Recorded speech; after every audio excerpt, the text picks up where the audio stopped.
Hey, welcome back to Open Hand Farm. My name is Penny and thank you for stopping by.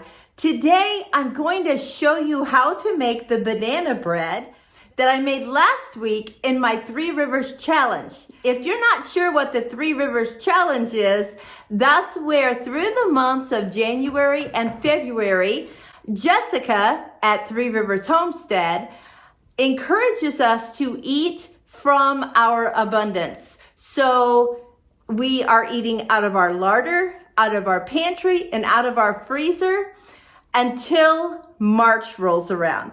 Hopefully not spending very much money and just clearing out some room so that next year I can fill that space with new canned food or frozen things or whatever when I'm preserving in August. I just happened to have some bananas when this month started, and I don't know about you, but I just cannot get bananas to last very long anymore. They used to last at least a week, and anymore within 3 or 4 days, they're ready to make banana bread with. So that's what I did. This recipe is so versatile. I have tried other sourdough banana bread recipes, but they just seem really kind of dry compared to this one. This one is very moist, and the outside has this like crystallized sugar crunch in the crust, and it's just wonderful. I want you to know though, this recipe can be used for more than just banana bread. I use it for zucchini bread. I just add shredded zucchini instead of the bananas. And I add some extra spices like cinnamon and nutmeg and cloves. And then I also make apple bread with it. One of the things that I can every year and keep on my shelves in my larder is cinnamon spice apples. And so I will open a jar of those and use those instead of bananas as well, and then add apple pie spice to it. If you have some other fruit that you have an abundance of, try that and see if it works for you as well. So let's get this banana bread made. The first thing we're going to do is prepare our pans. I like to use oil on just the ends of the pans, and I kind of take a paper towel or a rag and wipe it in. This is an avocado oil, but any kind of oil will work. Then I like to use this brown unbleached baking paper. And I found that if I lay the box on the end of the pan and stretch it out to where I need it to be, that gives me the perfect measurement and it fits right in the pan. It does go up on the edges just a hair, and that's fine. That is not a problem. I fold the sides over, and the reason I do this is I love being able to just lift my bread out of my pan. I don't have to turn it upside down and smash it, and it just looks lovely. We have 2 more things we need to do before getting started. We need to melt our butter, and I like to use my butter wrapper to just place on top of it, and that keeps the butter from popping in the microwave, and it keeps my cover from getting dirty. So it's a win-win. We also need to smash our banana. This is the ripeness of banana I'm using today. You can use riper bananas. They can be black bananas, but you don't want to use fresh bananas. The more you smash these, the more moisture you're going to get out of them, and the darker they are, the more moisture. Now, you're going to need 1 cup. I needed 2, and I didn't quite get my 2, but that's okay. I'll show you what I'll do later. And here's my butter melted, and all I have to do is pick up my wrapper and throw it away. We're going to start with our dry ingredients. So you'll want your all-purpose flour, and then you'll add your 1/2 teaspoon of salt and your 1 teaspoon of baking powder. Now remember, I'm making 2 recipes. You'll need 1/2 teaspoon of baking soda and sugar. I am using coconut sugar this time, which I've never done before. I usually use honey. So I'm gonna go ahead and try this, and I think I will like it. The recipe calls for white granulated sugar, but I don't eat that. So I'm trying this time. And you wanna make sure and get all the lumps out of it. And then you're going to start with your wet ingredients. So you'll start with your melted butter, and I'm gonna add my bananas next because the bananas will help kind of cool down that butter.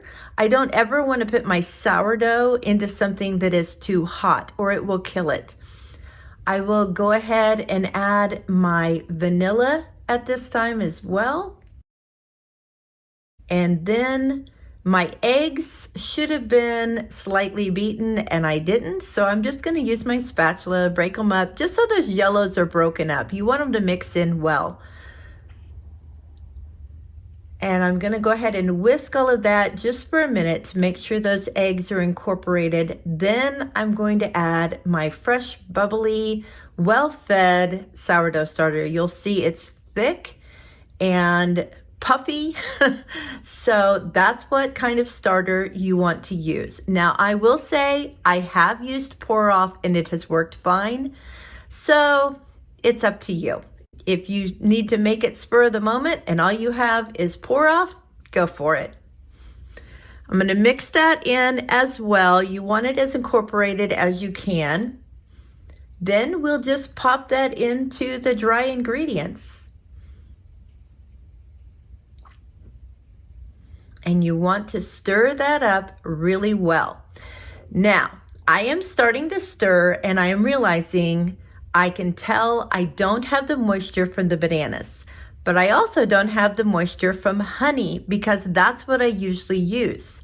So I need to add something to make this incorporate a little bit better. And my go-to is always applesauce. I always have canned applesauce and I usually have a jar in the fridge. So I just go ahead and add a little bit at a time. Now I'm only adding one amount because I have a general idea because I've made this so many times.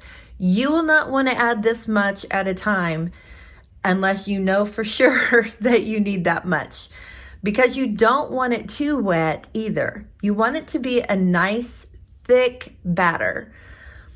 So I'm just going to keep stirring, and you might at this point think, oh, I'm going to need more, but just keep stirring and see what happens. I'm noticing that the flour is disappearing, which means I'm doing well. I'm just going to keep at it and work it all in. Now, if you notice that you just cannot stir it because it's stiff and your flour is not working in, by all means, add more applesauce.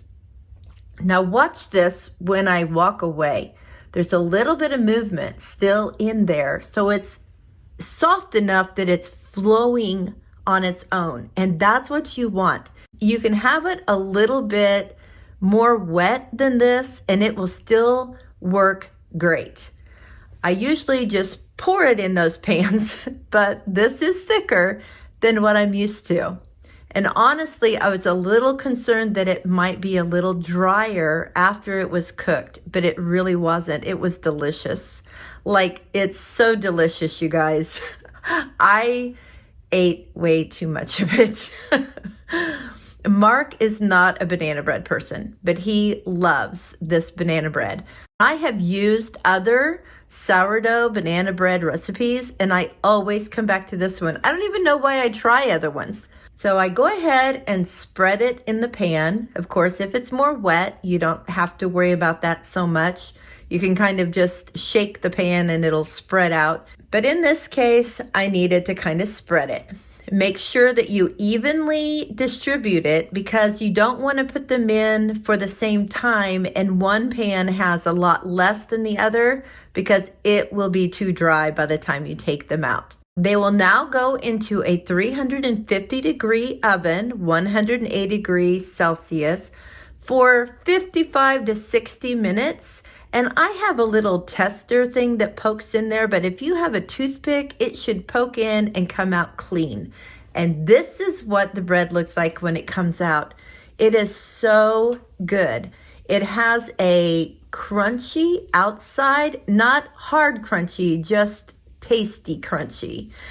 And the inside is so moist and so soft. I don't even put butter on it. You guys, really, bread for me is a carrier for butter, but I didn't even need to do that. It was so good.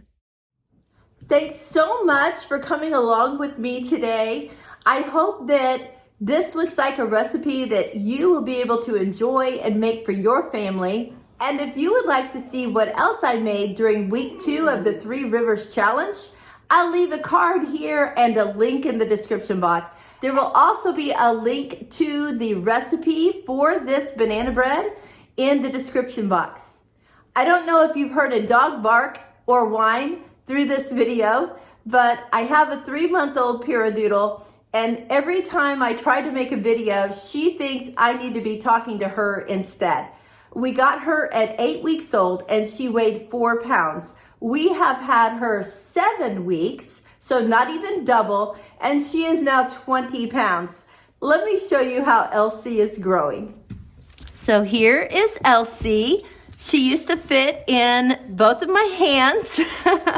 And she is just a really big girl with some really crazy hair. But she is a sweetheart. She just likes to be with her mama and doesn't understand why she can't be talked to during these videos.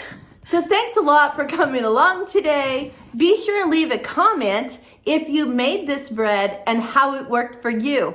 My next video will be week 3 of the 3 Rivers Challenge, and hopefully you'll find something on that you enjoy as well. Until next time, blessings on you and yours, and from Elsie too.